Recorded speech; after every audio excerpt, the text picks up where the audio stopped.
Carta de Paulo aos Romanos, capítulo 9, versículo 6. Diz assim: não pensemos que a palavra de Deus haja falhado, porque nem todo Israel são de fato israelitas, nem por serem descendentes de Abraão são todos seus filhos, mas em Isaque será chamada a tua descendência. Isto é, esses filhos de Deus não são propriamente os da carne, mas devem ser considerados como descendência os filhos da promessa. Porque a palavra da promessa é esta: por este tempo verei a Sara e terá um filho. E não ela somente, mas também Rebeca, ao conceber de um só, Isaque, nosso pai. E ainda não eram os gêmeos nascidos, nem tinham praticado bem ou mal, para que o propósito de Deus quanto à eleição prevalecesse, não por obras, mas por aquele que chama. Já fora dito a ela: o mais velho será servo do mais moço, como está escrito: amei a Jacó, porém me aborreci de Esaú. Olha para cá, por favor. Semana passada, quando eu dei início ao capítulo 9 aqui de Romanos, eu falei sobre a incredulidade dos judeus, sobre aquele povo que teve diversas oportunidades de ouvir a palavra, porque sim, os profetas vieram deles, Deus escolheu a eles, eles tinham a Bíblia correta, eles cultuavam o Deus correto, e mesmo assim, depois de inúmeras oportunidades, eles tiveram o coração endurecido e não reconheceram que Jesus Cristo, o filho do carpinteiro, do seu Zé e da tia Maria, de fato era o Deus encarnado. E por conta disso, diz a palavra do Senhor, perderam a oportunidade da visitação, por conta de um coração endurecido. E aqui o tema da minha pregação hoje é: nem todo membro de igreja é filho de Deus. Espero que você já saiba disso, claro. Nem toda pessoa que está dentro de uma igreja protestante, cristã, reformada, é filho de Deus. E é isso que nós vemos aqui na Escritura. Do versículo 1 até o versículo 5, Paulo faz uma subdivisão dizendo sobre a incredulidade diante de tantos privilégios. E agora, a partir do versículo 6 até o versículo 13, é uma nova subdivisão. Pensa comigo. Olha como que Paulo termina o capítulo 8. Você pode acompanhar comigo? Romanos 8, versículo 38 e 39. Olha como que Paulo termina esse maravilhoso capítulo 8. Ele diz assim: porque eu estou bem certo de que nem a morte, nem vida, nem anjos, nem principados, nem coisas do presente, nem do porvir, nem os poderes, nem altura, nem profundidade, nem qualquer outra criatura poderá separar-nos do amor de Deus que está em Cristo Jesus. Olha a maravilha, como que Paulo termina, dizendo que nada nem ninguém é capaz de nos separar do amor de Deus. Mas aqui no versículo 6 de Romanos 9, que é apenas a continuação, ele diz que os judeus perderam a oportunidade. Eu sei que o primeiro embate que vem à nossa mente, imediatamente surge a seguinte objeção, a seguinte dificuldade: como? Se está certo Romanos capítulo 8, que nada nem ninguém pode nos separar do amor de Deus, como explicar o capítulo 9, versículo 6? Como a gente consegue entender isso? Não seria de fato os judeus um exemplo claro de que o propósito eterno de Deus falhou? Porque esse pensamento nós podemos ter. Paulo acaba de dizer: ninguém pode nos separar do amor de Deus, mas aqui ele disse que os judeus se perderam. E a primeira objeção, a primeira dúvida, a dificuldade que vem à nossa mente é essa: não seriam de fato um exemplo real aqui os judeus, que o propósito de Deus falhou? É desse assunto que Paulo vem tratar a partir de agora. Tanto é que o capítulo 9 é conhecido como Teodiceia. O que é Teodiceia, pastor? É uma defesa de Deus. Eu sei que Deus não precisa de advogado, é óbvio. Ele é o nosso advogado. Mas Teodiceia é quando o homem, aqui no caso o apóstolo Paulo, inspirado por Deus, defende a Deus, a justiça de Deus. Ele de fato declara o porquê que Deus faz as coisas dessa maneira para com os homens. Então Paulo vem descrevendo aqui, fazendo a sua defesa do nosso Senhor. É por isso que no versículo 6 ele começa dizendo assim: e não pensemos que a palavra de Deus haja falhado. Ele começa dizendo: não pense que por conta desses judeus incrédulos a palavra de Deus falhou, porque a palavra de Deus não falha. E então ele começa a tecer a sua tese em defesa do Todo-Poderoso. Em Romanos capítulo 3, versículo de 1 a 4, Paulo diz assim também, nós já passamos por essa parte: qual é, pois, a vantagem do judeu? Ele começa a dizer: qual que é a vantagem daquele povo que Deus escolheu? E então ele começa a tecer o seu comentário. Qual é, pois, a vantagem do judeu? Ou qual a utilidade da circuncisão? Muita, sobre todos os aspectos, principalmente porque aos judeus foram confiados os oráculos de Deus. Essa expressão oráculos de Deus está dizendo o seguinte: Aos judeus foi confiado a voz de Deus. Deus falou diretamente com esse povo. Esse é um privilégio que ninguém teve a não ser eles. Eles na antiguidade tiveram esse privilégio. Aos judeus foram confiados os oráculos de Deus. E daí? Se alguns não creram, a incredulidade deles virá desfazer a fidelidade de Deus? Olha o que ele diz, eles foram privilegiados, mas e daí se alguns não creram? A incredulidade deles de forma alguma desfaz a fidelidade de Deus. De maneira nenhuma, ele mesmo pergunta, ele mesmo responde. De maneira nenhuma. Seja Deus verdadeiro e mentiroso todo homem, segundo está escrito, para seres justificado nas tuas palavras e venha a vencer quando fores julgado. Próximo. Em Romanos, capítulo 2, versículo 28, Paulo também diz assim: porque não é judeu quem o é apenas exteriormente, nem é circuncisão a que é somente da carne, porém judeu é aquele que o é interiormente, e circuncisão a que é do coração, no espírito, não segundo a letra, e cujo louvor não procedem dos homens, mas de Deus. Aqui Paulo está dizendo o seguinte, olha, judeu não é apenas aquele que se diz que é exteriormente. Você pode também, para ficar mais fácil, entender por judeu, crente. Crente não é apenas aquele que exteriormente diz que é filho de Deus, que acredita em Deus, que tem fé em Jesus Cristo. Mas ele diz, mas é aquele que é no coração. Depois ele diz circuncisão. Circuncisão seria hoje o símbolo do nosso batismo. Ele diz, e circuncisão não é apenas aquela que é feita na carne, mas dentro do coração do ser humano também. Ou seja, Paulo começa então a dizer, em outras palavras, que nem todo aquele que está dentro da igreja é de fato filho de Deus. Eu quero passar aqui então apenas 2 princípios essa noite. Primeiro, põe ali por favor, meu irmão. Primeiro princípio, não confunda ser religioso, não confunda, ser religioso é uma coisa, ser filho de Deus é outra, e totalmente diferente. Você precisa entender essa distinção. Ser religioso, frequentar culto, é algo importantíssimo na vida de um filho de Deus. Filhos de Deus fazem isso. Mas não quer dizer necessariamente que todo aquele que é religioso, porque eu sei que a palavra hoje religiosa parece que tem um aspecto negativo, pejorativo. Não, nós somos religiosos sim. Nós temos uma religião. Nós somos cristãos reformados protestantes. Temos que falar assim. Mas a Bíblia diz que nós não podemos confundir o ser religioso com ser filho ou filha de Deus.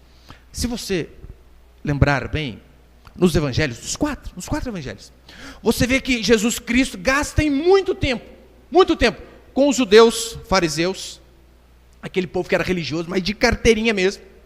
Ele gasta tempo com os escribas, ele gasta tempo com os saduceus, com os doutores da lei, e sabe qual era o grande motivo da discussão de Jesus com eles? E discussão que eu digo aqui, nos 2 sentidos. No bom sentido, né, de discutir sobre um assunto, mas de discutir, de quebrar o pau também, porque sabe que tem essa diferença. Nós estamos discutindo sobre o assunto, arrazoando, e estamos discutindo no sentido de quebrar o pau. Jesus fez as 2 coisas. E o motivo de discussão de Jesus Cristo com os religiosos era o seguinte: ele dizia, não pensem, porque vocês nasceram nessa nação, porque vocês têm por pai Abraão, porque vocês servem o Deus correto, que vocês necessariamente são filhos de Deus.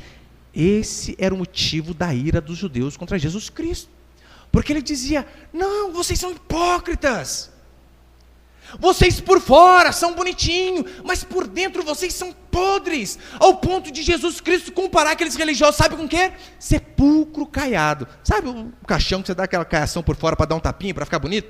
Mas por dentro é podre. É isso que Jesus está dizendo, vocês são podres por dentro. Perante as pessoas por fora até que vocês são bonitinhos, mas por dentro vocês são podres. João Batista, ele era o precursor, foi o precursor de Jesus Cristo, aquele que trouxe, aquele que preparou o caminho do Senhor.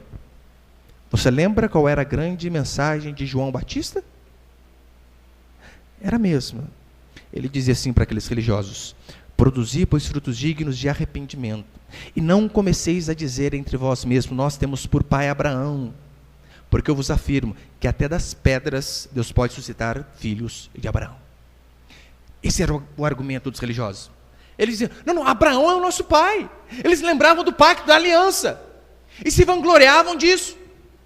Abraão é o nosso pai. Jesus vem dizer para ele, olha, não fiquem dizendo essas besteiras, temos para o pai Abraão, porque até de pedra Deus pode estar filhos de Abraão. E depois então ele continua dizendo Quem de fato é filho de Abraão não é apenas aquele que bate no peito e diz que é, mas é aquele que anda nas pisadas de Abraão.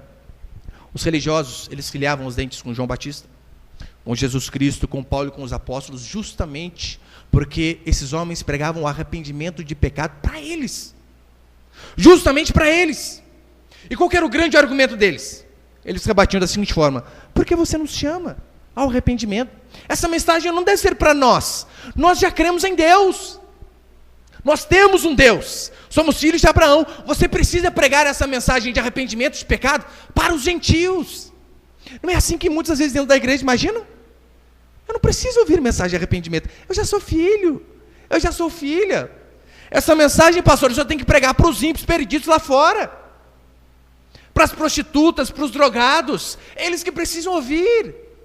E às vezes caem no mesmo erro. Hoje seria mais ou menos o seguinte: não pregue sobre arrependimento a nós. Nós poderíamos estar fazendo um monte de coisa, mas estamos aqui no culto.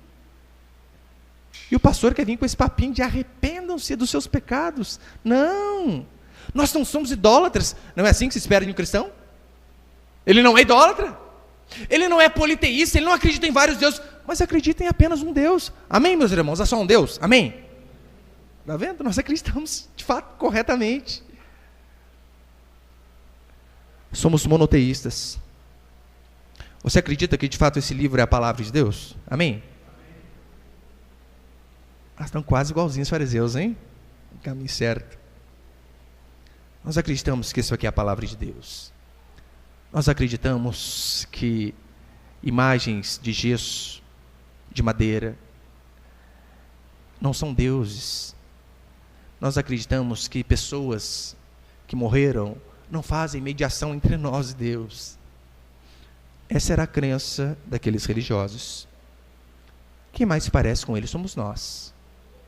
Se tem alguém que pode cair no farisaísmo, na religião vazia e oca, somos justamente nós que aqui estamos. Porque do contrário, nem aqui nós estaríamos. Você estaria fazendo tantas outras coisas, menos ouvindo a palavra do Senhor. Jesus, o argumento dele é o seguinte: olha, vocês dizem que são descendência de Abraão, mas por que vocês querem me matar? Porque você lembra? Eles queriam matar a Jesus Cristo. Não é exatamente essas coisas que acontecem também? Quando nós pregamos de fato arrependimento para crente. Eu amo o Dr. Martin Lloyd Jones porque ele todo domingo a mensagem dele era evangelística. Os outros dias da semana ele dava estudo e várias outras coisas assim como nós fazemos. Mas todo domingo era uma pregação evangelística para crente. O que acontece quando eu e você, de fato, pregamos alguns assuntos para crentes ou, crentes entre aspas, que muitos dizem que são alguns assuntos polêmicos, como por exemplo, recentemente falei sobre o pastorado feminino. Meu irmão, graças a Deus, Facebook não é 3D. Fosse 3D, eu estava lascado. Acho que ia até gusparado, igual o Jean Willis, do outro lado da tela. Mas o que acontece quando nós pregamos sobre esses assuntos? Quando nós dizemos que não existe pastora, não há um exemplo sequer de mulher liderando congregação. O que você acha que acontece quando pastores que amam a Deus, por amor à verdade, dizem: sabe qual a definição de uma igreja verdadeiramente apostólica hoje? Sabe como discernir? Porque nós vemos muitas igrejas, igreja apostólica, não sei das quantas. Quer discernir se uma igreja verdadeiramente apostólica que segue a doutrina e o ensino dos apóstolos? Sabe como? Se ela não tem um apóstolo na sua igreja. Se a igreja for apostólica verdadeiramente, ela vai seguir os apóstolos e não vai ter um fisicamente ali, porque o que a Escritura diz, existem várias condições para ser apóstolo, mas só a primeira. A primeira, diz a Bíblia que para ser apóstolo é necessário que tenha andado e visto a Jesus Cristo ressurreto. Quem aí pode dizer que viu? Valdemiro, Gernot Duque, ou fulano da esquina. Não.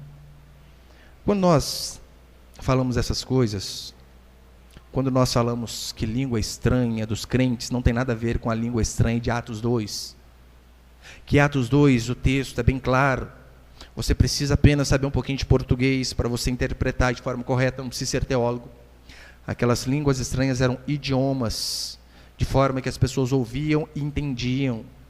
Não tinha nada a ver com essas sílabas desconexas que nós vemos hoje. Quando nós falamos sobre esses assuntos, sabe o que eles dizem para nós? Não julgueis. Sempre. Pastores que não têm medo de pregar a verdade são tidos como pastores sem amor. Porque eles dizem, não precisa desses assuntos. Pregue o amor de Jesus. Exatamente o que eu estou fazendo.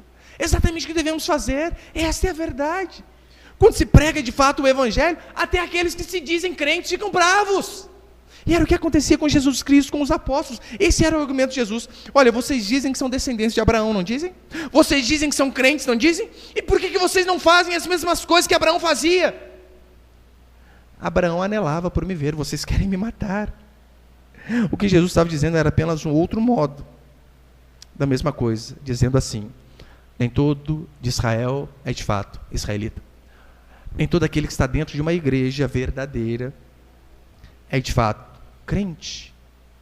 Nem todo aquele que se reúne de forma religiosa, semana após semana, é de fato filho de Deus. Portanto, títulos religiosos não fazem de pessoas filhos de Deus. Não interessa. Irmão, você vai ver o tanto de susto que às vezes a gente vai tomar quando chegar no céu. Nosso pastor não veio? É porque só tinha o título. Era pastor coisa nenhuma. Eles pensam que o título faz alguém filho de Deus, não faz, não interessa. Se é pastor, levita, presbítero, missionário, diácono, diaconisa, apóstolo, apostila, apostoliza. Não importa. Nem tudo que está dentro da igreja é filho de Deus. Mas, filho de Deus está aqui dentro. Aqui, só um parêntese. Hoje em dia existe um termo chamado desigrejados. São aquelas pessoas que dizem que creem em Deus, mas não precisam da igreja. Por isso são desigrejados. Eu fico pensando, uma pessoa dessa faz o que aos domingos? De manhã ou à noite? Assiste Caio Fábio. Por isso está desviada. É isso que ela faz. Como que essa pessoa faz para cumprir o mandamento da ceia? Da comunhão? Como que essa pessoa interpreta Hebreus que diz assim, não deixeis de congregar? Mais fácil que isso só se desenharmos. Filho de Deus necessariamente está dentro da igreja, mas nem todo aquele que está de fato é filho de Deus. Uma coisa era o lugar externo aqui, Israel. O povo tinha nascido naquela terra. Outra coisa era serem filhos da promessa. Da mesma forma em relação a nós. A aplicação é exatamente a mesma. Uma coisa são pessoas que estão reunidas semanalmente no seio da igreja. Igreja, claro, não fala apenas nessas paredes, nesse salão onde nos reunimos. Igreja somos nós. Mas esse é o nosso lugar de reunião. Uma coisa é você frequentar assiduamente o culto. É pregar, cantar, tocar. Uma coisa é você ser batizado, estar na comunhão com as pessoas certas. Outra coisa é você ser filho de Deus. Quem é filho faz todas essas coisas, mas infelizmente nem todos que seguem esse rito são filhos de Deus. E por isso eu e você devemos pensar em algumas perguntas, como por exemplo, imagina, se houvesse um país cristão, não predominantemente, mas de fato todo um país cristão. Olha, aquele país é um país onde todas as pessoas são cristãs. O simples fato de você nascer naquele país, você acha que isso faria de você filho de Deus? Não, não faria. É o que Paulo vem explicar. Eles nasceram em Israel, naquela nação que Deus escolheu. Nem por isso, alguns eram filhos. Segundo, filhos de pais crentes são necessariamente cristãos? Você já fez essa pergunta? Filho de crente, é crente? Muitos acreditam que sim. Muitos pensam que pelo simples fato de ter pai e mãe, ou um dos dois que seja, crentes, parece que essa herança passa automaticamente. Mas não passa, de forma alguma. O simples fato de você ser filho de Deus não significa que o seu filho é filho de Deus. Tanto é que em 1 Samuel, capítulo 8, versículo de 1 a 5, diz que Samuel, profeta de Deus, juiz, sacerdote, escreveu 2 livros do Antigo Testamento. Diz a Escritura que Samuel foi um homem temente a Deus. Haja vista que quando ele chega diante da congregação, no final do seu ministério, diz assim, se eu estou devendo alguma coisa aqui, se eu agi de forma errada com alguém, que se levante e me acuse. E toda a congregação disse: não temos que falar nada de você. Esse deve ser o objetivo de todo pastor. Chegar no final da sua vida e falar isso. Você tem alguém aqui que pode me acusar de alguma coisa, que fale? Samuel não tinha. Diz a palavra do Senhor que os seus filhos não andaram pelos caminhos dele. Muito pelo contrário. Antes se inclinaram para a avareza, aceitaram suborno e perverteram o direito. Por isso os filhos de Israel dizem: você é homem de Deus, mas não queremos que os seus filhos nos governem. Samuel tinha 2 filhos, e os 2 se perverteram. No primeiro livro de Samuel, capítulo 2, versículo 12, a Escritura fala sobre o sacerdote Eli, pastor, entenda melhor. Ele era o sacerdote, era o pastor naquela época. Olha o que diz a palavra do Senhor. Eram, porém, os filhos de Eli, filhos de Belial. Belial é imprestável, só para você entender. Não servia para nada, os meninos. Eram, porém, os filhos de Eli, filhos de Belial, e não se importavam com o Senhor. Filhos do pastor da igreja. Filhos de crentes. Mas não se importavam com o Senhor. É tão sério que depois a Escritura começa a dizer: sabe o que eles faziam? As pessoas levavam a oferta, no caso ali não era dinheiro, mas era gordura de animais, ofertas de cereal. Sabe o que os filhos do pastor faziam? Pegavam dinheiro para eles, pegavam a oferta para eles. A oferta era para Deus. Sabe o que eles faziam? Colocavam no bolso, comia e levavam embora. Nada novo debaixo do sol. Muitos continuam fazendo isso. A oferta não é por causa dos ofilados, mas é diretamente para o bolso do pastor. E para piorar ainda mais, 1 Samuel capítulo 2, versículo 22, olha o que diz sobre esses rapazes. Era, porém, Eli já muito velho. Aqui o contexto vai dizer também que Eli não era firme com seus filhos. Via os filhos fazendo as coisas erradas e deixava. Por conta disso, eles roubavam as ofertas do templo e, para piorar, olha o que eles faziam. Era, porém, Eli, já muito velho, e ouvia tudo quanto seus filhos faziam a todo o Israel, e de como se deitavam com as mulheres que serviam à porta da tenda da congregação. Olha o que os filhos do pastor faziam. Pegavam as irmãzinhas da igreja, tudo por conta de um pai que não foi firme. Os filhos do sacerdote. Então, eu e você não podemos presumir que o simples fato de sermos cristãos, que isso vai apenas ser transferido para os nossos filhos. Isso é um alerta muito importante para nós. Sabe para quê? Para que nós venhamos, de fato, a pregar o evangelho para os nossos filhos. Por isso é importante, meu Deus, você não pode já trazer o seu filho à igreja. É oportunidade de ouvir o evangelho. Porque às vezes em casa você não vai ter tempo. Ora, então traga-o. Para que ele ouça. 8, 10, já entende muita coisa. Daí se estivesse em casa, o que vai estar fazendo em casa, meu Deus do céu? Assistindo Chiquitita, não sei nem se passa esse negócio ainda.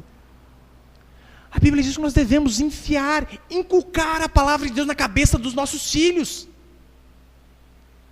Ou você não quer que seus filhos se convertam? Devemos ensinar sempre. A Bíblia diz que Adão tinha por pai Deus, e mesmo assim foi desobediente. E você acha que você não precisa ensinar para o seu filho sobre arrependimento? Você acha que você não precisa ensinar para o seu filho sobre o pecado, sobre o quanto o pecado destrói? Meu filho já está numa idade que esse ano eu pretendo fazer isso com ele. Já tinha em planos, já tinha em mente isso faz tempo. Mas aqui do lado da nossa cidade tem uma clínica não de recuperação, tem uma clínica para pessoas em estado terminal de HIV. Eu faço questão de levá-los lá e mostrar para eles exatamente o que o pecado faz com as pessoas. Mostrar para eles assim: olha, filho, está vendo aquilo ali? Na rua, sabe o que você vai ouvir? Você tem que sair com todas as menininhas. Se deixar, o conselho é fazer igual os filhos de ali, né? Pega as irmãs. Pega, vai pegar na orelha de cada um. Eu quero levá-los lá. Eu quero mostrar a eles o que o pecado faz com aqueles que desobedecem a Deus. Com aqueles que se dizem cristãos e às vezes se enveredam por caminhos que Deus não mandou. pecado destrói. Você deve fazer essa pergunta. Ser filho de Deus faz do meu filho filho de Deus? Você deve se perguntar, olha, ser batizado te faz obrigatoriamente filho do Senhor? Claro que não. Os judeus afirmavam isso, eles diziam, nós somos circuncidados. Ou seja, nós estamos salvos. E Jesus vem e disse, não. A circuncisão, assim como o batismo, é um sinal externo. Mas você precisa provar isso através da sua transformação, através da sua mudança. Se não há uma vida de arrependimento, eu não estou dizendo uma vida de perfeição, se não há uma vida de arrependimento constante, não há salvação. E você também deve se perguntar, de fato, todos que são membros de igreja são necessariamente salvos? É óbvio que não, e é isso que Paulo vem a argumentar. Nem todo Israel é de fato israelita. E segundo e último princípio para encerrar, as promessas não falharam. É isso que a Escritura diz. As promessas de Deus jamais falharam. Por mais que pareça que falhou, elas jamais falharam em relação ao verdadeiro Israel e jamais falharão. No versículo 6, diz assim novamente, e não pensemos que a palavra de Deus haja falhado, porque nem todo Israel são de fato israelitas. No versículo 6, aqui Paulo coloca uma distinção entre a igreja visível e a igreja invisível. Como assim, pastor? Igreja visível, óbvio, né? Aquilo que você vê. Somos nós que estamos aqui reunidos. Isso é a igreja visível. Mas a igreja verdadeira é aquela que nós não podemos ver. Provavelmente, Senhor, a igreja verdadeira, qual que é? É alguns de nós que talvez não apareceria. Espero que não. Espero que todos apareçam na foto. Mas é bem provável que assim que se reunir a igreja visível, sumam muitos da verdadeira igreja. Congregar, como eu disse, é fundamental.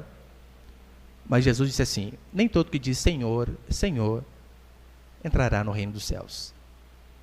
Ou seja, nem todo aquele que de fato faz parte de uma congregação de forma assídua, herdará o reino do Senhor. E o que Paulo faz então para provar isso? Ele prova isso justamente com a história do povo de Israel. Porque ele sabe, o que verdadeiramente mostra que eu e você somos filhos de Deus, meu irmão e minha irmã, se o seu coração não é mudado, a mudança por fora não adianta nada. Como eu falei, não estou dizendo que você vai ser perfeito, mas você mostra que você é filho e filha de Deus se você vive em constante arrependimento. Se você de fato tem um anseio por mudança, não dos outros, mas por mudança em você mesmo, dia a dia. É por isso que a primeira tese de Martinho Lutero, sabe qual era? Ele dizia assim, o arrependimento, em algumas versões ele diz penitência, o arrependimento é um estado constante na vida do cristão. Ou seja, nós não arrependemos apenas uma vez, apenas no momento em que nós nos convertemos, mas diz a Escritura que o verdadeiro filho e filha de Deus, ele se arrepende constantemente. Por quê? Porque infelizmente constante nós nos vemos em erro, nós nos vemos pecando, nós vemos a nossa mente longe daquilo que é verdadeiro, nós vemos às vezes os nossos atos não condizendo com aquilo que nós dizemos que cremos. É por isso que ele diz, o arrependimento é um estado constante na vida do cristão. Nós devemos buscar a cada dia mais sermos santos, obedientes, priorizarmos a Deus. E Paulo então ele prova que essa tese é verdadeira da seguinte forma. Qual tese? Que as promessas de Deus não falharam? Ele diz o seguinte para aqueles judeus, o que eu estou falando é tão verdade que olha para a nossa história. Paulo também era judeu. Olhe para a nossa história. Você lembra? A Escritura diz que Deus fez uma aliança com Abraão. Então, Abraão foi avô de Jacó. Jacó e Israel é a mesma coisa. Deus mudou o nome de Jacó para Israel. Então, quando você vê Israel, está falando do filho de Isaac, Jacó. Abraão teve 2 filhos. O mais velho se chamou Ismael. Esse filho não era o planejado por Deus. Deus disse, olha, eu vou dar um filho para você de Sara, sua mulher. Abraão pensou o seguinte, calma aí, vai que o senhor se engana, eu vou dar uma ajudinha. Olha o perigo quando a gente quer ajudar Deus. Vou dar uma forcinha para o senhor. Como a esposa dele era estéril, Sara, o que ele fez? Pegou a concubina, que era a amante legalizada da época. Hoje não tem mais, tá? Fique em paz. Ele pega então a amante legalizada e tem um filho com ela. E Deus diz, não, mas o filho que eu vou te dar não é dela. Eu falei que é de Sara. E então ele tem um segundo filho, Isaac. Os 2 eram igualmente filhos do mesmo pai. É por isso que diz aqui no verso 7, nem por serem descendentes de Abraão são todos seus filhos. Mas calma aí, pastor, os 2 eram filhos. De fato, os 2 eram. Mas Paulo diz, nem por serem descendentes de Abraão são todos filhos. Mas em Isaac será chamada a tua descendência. Ou seja, outra forma de dizer, nem todo filho de Abraão é filho da promessa, mas apenas aqueles que vieram de Isaque. Os judeus acreditavam, de fato, como muitos acreditam hoje. Talvez você veio com esse pensamento lá do mundo, achando que toda a humanidade é filho de Deus. Vem falar para você, não é. Toda a humanidade foi criada por Deus. Mas a Escritura diz que filhos, de fato, são aqueles que se arrependem dos seus pecados e acreditam que apenas Jesus Cristo pode os salvar. Esses, de fato, são considerados filhos. Da mesma forma que nem todo Israel é israelita, nós não podemos acreditar que todos os que estão dentro de um templo religioso são filhos de Deus. E para encerrar, como que eu e você nos tornamos filhos de Deus? É o que a Escritura diz. Como que nós nos tornamos filhos de Deus? Lembra como que Isaque se tornou filho de seu pai? Sabe como? Não por vontade própria. Ele não quis. Muito pelo contrário. Deus precisou intervir na vida de Abraão, porque ele era velho, sua esposa era estéril, eles não tinham possibilidade alguma de ter filho. Então Deus precisou intervir para que a existência de Isaque pudesse vir. E é dessa forma que Deus continua fazendo seus filhos e filhas. Não por vontade humana. Não é você, meu irmão, que decide, puxa, cansei da vida de umbanda, de católico, de ateu, agora você é crente. Não é você que decide essas coisas. É Deus quem escolhe. O nascimento espiritual também não depende da minha, da sua escolha. É por isso que Jesus disse lá em João, o Consolador virá e convencerá o mundo do pecado, da justiça e do juízo. Ou seja, apenas o Espírito Santo pode convencer você, a mim e todos nós, do pecado, da justiça e do juízo. Do contrário, ninguém decide por seu livre-arbítrio ser filho de Deus. Ninguém está, cansei dessa vida aqui, agora você é crente. Não é assim. É necessário algo muito além. É necessário que o Deus que habita no alto e sublime trono intervenha na sua vida. Toque o seu coração, quebrante você, para que você então possa vir ouvir o Evangelho. Porque olha como que você era, meu irmão. Eu olho para mim, olho para você. Como que éramos no passado, quando alguém falava de Deus para nós? Relhávamos os dentes, não queríamos nem saber. Diz a Bíblia que todos nós, sem exceção, éramos odiadores de Deus, detestávamos a Deus, sem exceção. Todos. Alguns talvez de uma forma mais pungente, mas ninguém de nós gostávamos do Senhor. É apenas o Senhor que pode convencer a mim e a você. Sabe por que eu estou aqui? Porque Deus me escolheu. Porque se dependesse da minha escolha, meu irmão, eu estava fazendo outra coisa. Eu não estava aqui de forma alguma. Você está aqui pelo mesmo motivo. É porque o Senhor te escolheu. Em Atos capítulo 26, Paulo está pregando para o governador. E Paulo, com toda a sua eloquência, com toda a sua sabedoria, prega a palavra de Deus. Olhe o que o governador diz. Então Agripa se dirigiu a Paulo e disse: por pouco me persuades, ou seja, persuadir é convencer. Por pouco, Paulo, você me convence a me fazer cristão. Olha o governador: Paulo, rapaz, o seu discurso é bom, hein? A sua pregação é maravilhosa, eu nunca vi alguém pregar igual você, mas faltou isso aqui para eu virar crente, Paulo. Faltou um pouquinho. Ele achando que era pela força de Paulo. E olha o que Paulo diz: assim Deus permitisse que por pouco ou por muito, não apenas tu, ó rei, porém todos os que hoje me ouvem, se tornassem tais qual eu sou, exceto essas cadeias que Paulo estava preso, é óbvio. Olha o que ele diz: rei, por pouco ou por muito, não apenas tu, mas eu queria que todos vocês se tornassem qual eu sou. Ou seja, eu queria que de fato todos vocês se arrependessem dos seus pecados, mas isso não depende da minha oratória, isso não depende da minha eloquência, não depende da minha sabedoria. Todo pastor, antes de pregar, ele deve ter esse senso de insignificância. Eu não estou dizendo que com isso ele vai acordar 9:30 da manhã todo dia. Não. Ele deve acordar cedo, trabalhar duro, estudar de forma árdua, orar todos os dias. Mas toda vez que chegar diante da congregação, ter esse sentimento de que se Deus não tocar o coração das pessoas, Não é o que ele faz. Hoje em dia nós vemos pessoas achando que a performance do pastor é que convence. Não é. Infelizmente alguns tentam até quase que interpretar algo que não é. Muda a voz, já viu? Porque Deus está fazendo... Acho que essas coisas vão converter as pessoas, achando que a sua performance vai convencer alguém a ser cristão. Não vai. A Bíblia diz que apenas o Espírito Santo convence. Ou seja, para você estar aqui, pode ter certeza. Eu ouvi a rádio, gostei. O fulano me levou, eu gostei. O pastor, gente boa, conta as piadas sem graça, quanto que misericórdia. Não foi isso que o fez vir aqui. Diz a Escritura que não foi você que escolheu a Deus. Não fostes vós que escolhestes a mim. Pelo contrário, eu vos escolhi a vós outros. A certeza que nós temos é que todos nós éramos filhos das trevas, sem exceção.